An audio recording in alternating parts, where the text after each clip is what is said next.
it took a while for everybody just to go, oh, this is something. Yeah. But everybody learned to love him because he's very lovable.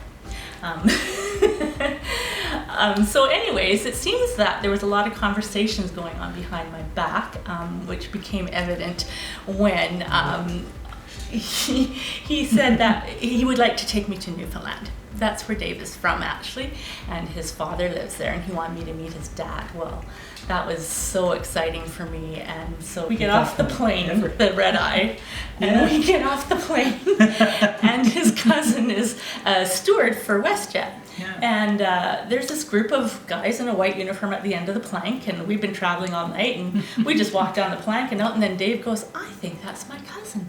And he goes walking back, and he's like, Paul. And then Paul, David. And he's like, how are you, boy? He's like, you're going to be here for a bit, are you, boy? And he's like, and then all of a sudden he's like, you better be going to see me mother while you're here. And I'm starting to hear all this Newfie talk. I'm like, oh my goodness, if I'm here for a week, I'm going to be lost if this is the language they speak. Yeah, but It really I got you up to speed quick. It is really a language of its own. It was so funny.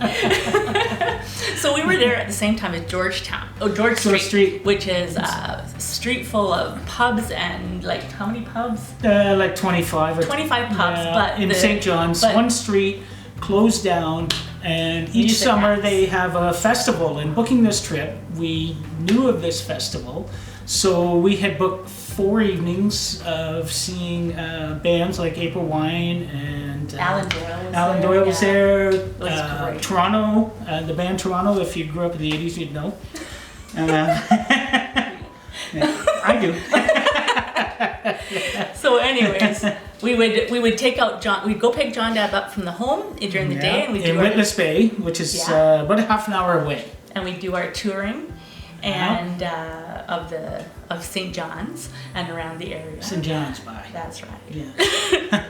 And we went to lots of like all the normal places, Signal Hill and all this. But one day we went to Cape Spear, where there's beautiful lighthouse and it's just amazing on the most coastline. eastern point in North America. Oh. So that's a little bit of trivia for you. So he took me from BC out west all the way to the most eastern point, and took me off the beaten path where all the tourists were. And so we go down on the rocks, and I'm looking at the ocean, and I hear him blabbing behind me and saying stuff about what a great year we've had, and isn't it been a wonderful year, how much good things have happened. And all of a sudden I turn around and he's got the ring. He's got a ring. He's proposing. I hadn't heard half of the proposal because I was busy looking at the ocean. However, being that close to the ocean, if you said no,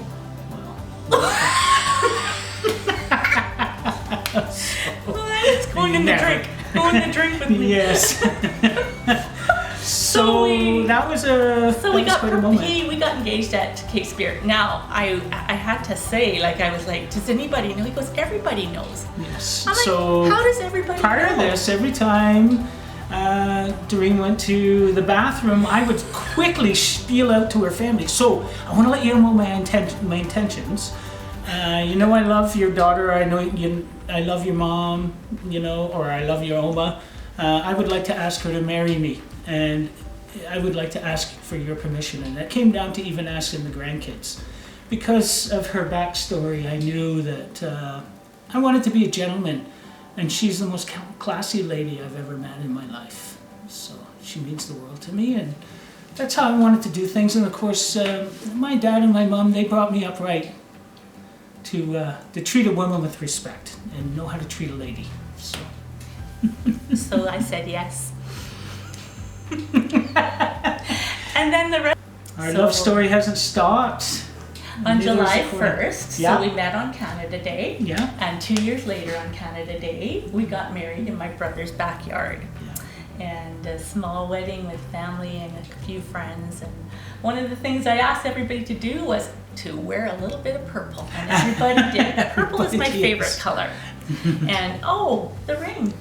Oh, well. Well, first of all, I didn't need a ring, nor did I want a ring. I said to Dave, diamonds don't really mean much to me anymore. rings. They come with promises of forevers and things, and I just said, no, I don't need that. If we really want to do this someday, I don't need a ring. But he felt otherwise, but so he had 2 of my diamonds taken out and replaced with purple amethysts, and they are beautiful. And I didn't even want a wedding ring. That's all I wanted was this one. So that was really special too. And apparently everybody saw my ring before I did. Yes, they did. It got passed around the table many times at all these lunches where conversations happened, and apparently I went to the washroom a lot. One time you came back from the bathroom, I think it was on my 50th birthday, we had it at La Solabella, and I didn't know who had the ring when you came back. It was just, whoop, quickly stabbed. I didn't have it anymore. But needless to say, it made it to Newfoundland in one piece. And sneaky. Yeah. That was fun. That was fun. So this little ring box came to Newfoundland with us. It was in his knapsack the whole trip. It's engraved with the words from our song, which is thank you. And the words say there will always be you and me.